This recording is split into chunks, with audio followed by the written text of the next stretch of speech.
Vijayawada university మంచి భవిష్యత్తు కోసం తెలుగు విద్యార్థులు ఇష్టపడే యూనివర్సిటీ. యాక్చువల్లీ ఈ మధ్యకాలంలో చాలామంది అంటే పెళ్ళిళ్ళే లేట్ అవుతున్నాయి. అట్లాంటిది లవ్ మ్యారేజ్ అనుకోండి, లేకపోతే సెటిల్డ్ చేసినటువంటి మ్యారేజెస్ అనుకోండి, అసలు మనస్పర్ధలు ఎంత తొందరగా వస్తున్నాయంటే అండర్స్టాండింగ్స్ అసలే ఉండట్లేదు అనే దానికి ఎగ్జాంపుల్సే ఈ మధ్య జరుగుతున్నటువంటి ఇన్సిడెంట్స్ అనుకోవచ్చు.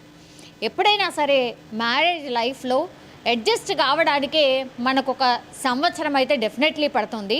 అట్లాంటిది 6 నెలల లోపనే చాలామందికి ఇద్దరి మధ్యలో మనస్పర్ధలు రావడం, ఆ తర్వాత వాళ్ళు డిసైడ్ అయిపోయి డైవర్స్కి కూడా వెళ్తున్న పరిస్థితి, లేదంటే ఏదో ఒకటి అంటే సూసైడ్ అటెంప్ట్ చేస్తున్న పరిస్థితి, ఇట్లాంటి ఇన్సిడెంట్సే ఈ మధ్యకాలంలో చాలా అంటే చాలా జరుగుతున్నాయి.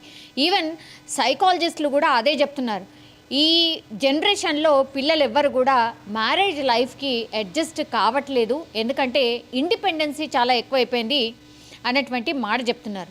సో అందులో భాగంగానే మొన్న ఆదివారం రోజు జరిగినటువంటి ఇన్సిడెంట్, యాక్చువల్లీ ఇది కొంత లేట్గానే తెలిసింది అనుకోవచ్చు. ఒక సాఫ్ట్వేర్, ఇద్దరు కూడా సాఫ్ట్వేర్కి సంబంధించిన ఉద్యోగులే అండ్ వీళ్ళిద్దరిది కూడా లవ్ మ్యారేజే.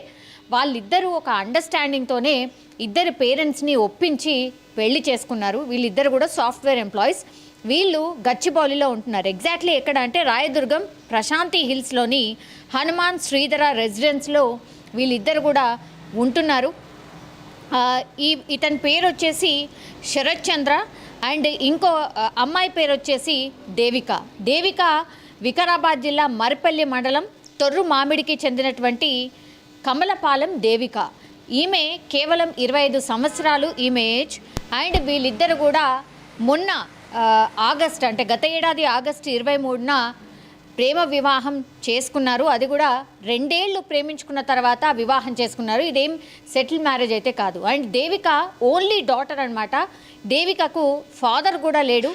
తల్లి 15 ఏళ్ళు కిందనే వాళ్ళ తండ్రి చనిపోతే అప్పుడు తల్లే పూర్తిగా దేవికని అల్లారు ముద్దుగా పెంచుకుంది. ఓన్లీ డాటర్ కాబట్టి ఆమె ఏది కావాలంటే అది, ఏది కోరితే అది, ఎంత బాగా చూసుకుంటే అంత బాగా చూసుకుంటూ వచ్చాను అనేటువంటి మాట చెప్తోంది. తల్లి రోధిస్తున్న పరిస్థితి కనిపిస్తోంది. అసలు ఏం జరిగింది? 6 నెలల క్రితమే వీళ్ళిద్దరికీ గోవాలో డెస్టినేషన్ వెడ్డింగ్ కూడా చేసుకున్నారు.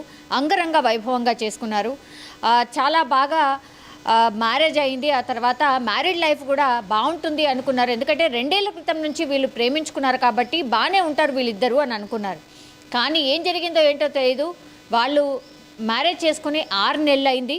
కానీ గత 2 నెలల నుంచి కూడా వీళ్ళిద్దరి మధ్య మనస్పర్ధలు వస్తూనే ఉన్నాయి. ఏదో ఒక కొట్లాట, ఏదో ఒకటి ఇద్దరు మాటలు అనుకోవడం, ఆ తర్వాత పంచాయతీ వాళ్ళిద్దరి పేరెంట్స్ దగ్గరికి వెళ్ళడం, వాళ్ళిద్దరికి సర్దు మణిగించి మీకు కేవలం 6 నెలలు మాత్రమే మ్యారేజ్ అయింది, మ్యారేజ్ అయిన తర్వాత డిఫరెంట్గా ఉంటుంది కాబట్టి కొంత అడ్జస్ట్ కానీకి టైం పడుతుంది, సో సర్దుకొని వెళ్ళండి అనేటువంటి మాట ఇరువురు పేరెంట్స్ కూడా చెప్పడం జరిగింది. అయినా సరే దేవిక కావచ్చు, శరత్ కావచ్చు, వీళ్ళిద్దరు కూడా తరచుగా పోట్లాడుకోవడం అట్లాంటిది మరి ఎంత పీక్కి వెళ్ళిందో ఏంటో మరి వీరు పసిగట్టలేకపోయారా ఏంటో తెలియదు. బట్ దేవిక మొన్న ఆదివారం రోజు రాత్రి ఉరివేసుకొని చనిపోయినట్టు శరత్ అంటే దేవిక వాళ్ళ హస్బెండ్ శరత్ వాళ్ళ అమ్మగారికి ఫోన్ చేసి చెప్పడం, కుటుంబ సభ్యులకు ఫోన్ చేసి చెప్పడం, ఆ తర్వాత వెంటనే హాస్పిటల్కి తరలించే ప్రయత్నం చేయడం, ఆ తర్వాత విషయం బయటకు వచ్చింది. కానీ వీళ్ళు ఆరోపిస్తున్నట్టుగా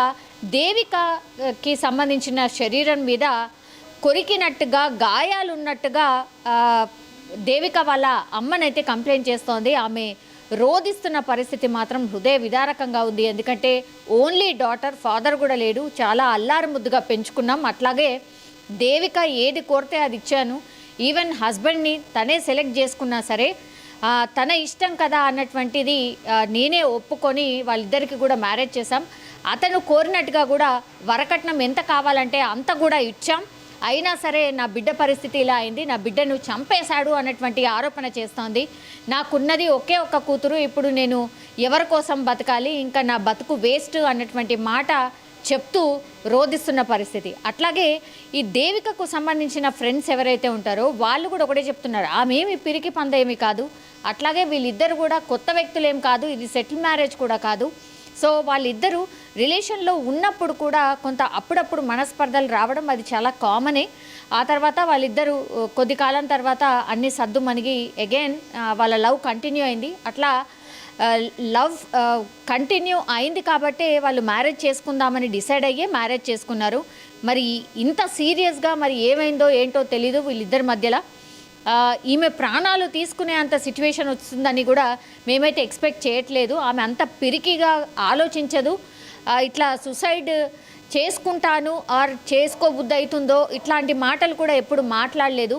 మరి అంత కష్టం ఏమొచ్చింది దేవికకు అనేది కూడా దేవిక పేరెంట్స్ అంటే వాళ్ళ అమ్మగారు కావచ్చు, లేదంటే దేవికకు సంబంధించిన ఫ్రెండ్స్, ఈ ఫ్రెండ్స్కి కూడా లవ్ ఇష్యూ తెలుసు కాబట్టి వాళ్ళిద్దరూ కామన్గానే అప్పుడప్పుడు మనస్పర్ధలు వచ్చేవి. కానీ ఆ కొద్ది కాలంలోనే వాళ్ళు సర్దుకొని మళ్ళీ దాని తర్వాత మ్యారేజ్ చేసుకుందామని డిసైడ్ అయ్యారు కాబట్టి 6 నెలల క్రితమే మ్యారేజ్ అయింది అనేటువంటి మాట ఫ్రెండ్స్ కూడా చెప్తున్న పరిస్థితి. కానీ దేవిక బాడీ మీద గాయాలున్నాయి అంటున్నారు. కొరికి చంపేశారు, హింసించి చంపేశాడు. శరత్ అంటే దేవిక హస్బెండ్ని అడిగితే కూడా ఆయన ఏం చెప్పట్లేదు.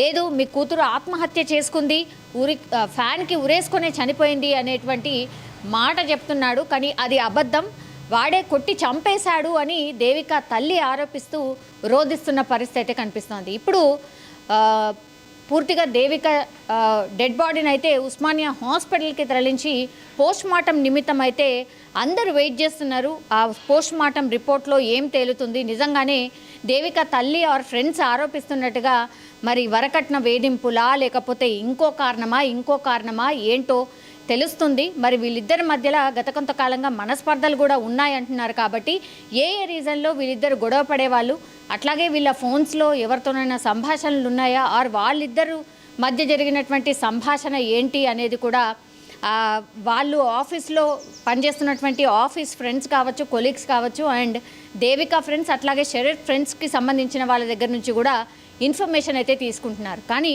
అత్యంత బాధాకరం, ఇట్లా చాలామంది లవ్ మ్యారేజ్ చేసుకున్నా సరే మరి ఏం జరుగుతుందో ఏంటో తెలియట్లేదు. ఒక అండర్స్టాండింగే ఉండట్లేదు ఆర్ ఒక బాండింగే ఏర్పడట్లేదు. మ్యారేజెస్ చాలా గ్రాండ్గా చేసుకున్నప్పటికీ కూడా విడిపోయే వాళ్ళ సంఖ్య కూడా చాలా రెట్టింపుగా ఉంటుంది. అండర్స్టాండింగ్గా అట్లా ఉండిపోయే వాళ్ళ పరిస్థితి ఈ మధ్యకాలంలో చాలా వరకు తగ్గిపోయింది. మరి ఎందుకు ఇట్లా జరుగుతోంది ఏంటి అనేది కూడా ఒక పెద్ద చర్చకైతే దారితీసిన పరిస్థితి. కానీ ఇట్లా ఇన్స్టెంట్గా డిసిషన్స్ తీసుకొని ఆత్మహత్యలు చేసుకునే కేసెస్ మాత్రం ఈ మధ్యకాలంలో చాలా పెరిగిపోయాయి.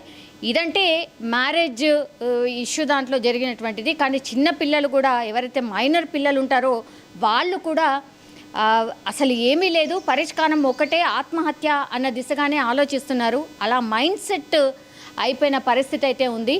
మరి ఇట్లా ఎందుకు జరుగుతోంది ఏంటి అనేది కూడా ఒక పెద్ద ఎత్తున చర్చ అయితే నడుస్తోంది. కానీ దేవిక తల్లి ఆరోపిస్తున్నట్టుగా మరి ఏం జరిగింది దేవిక కేసులో, నిజంగానే ఇది ఆత్మహత్య లేకపోతే హత్య అనే కోణంలో పోలీసులు అయితే కేసుని టేకప్ చేసి దర్యాప్తు చేస్తున్న పరిస్థితి అయితే కనిపిస్తోంది.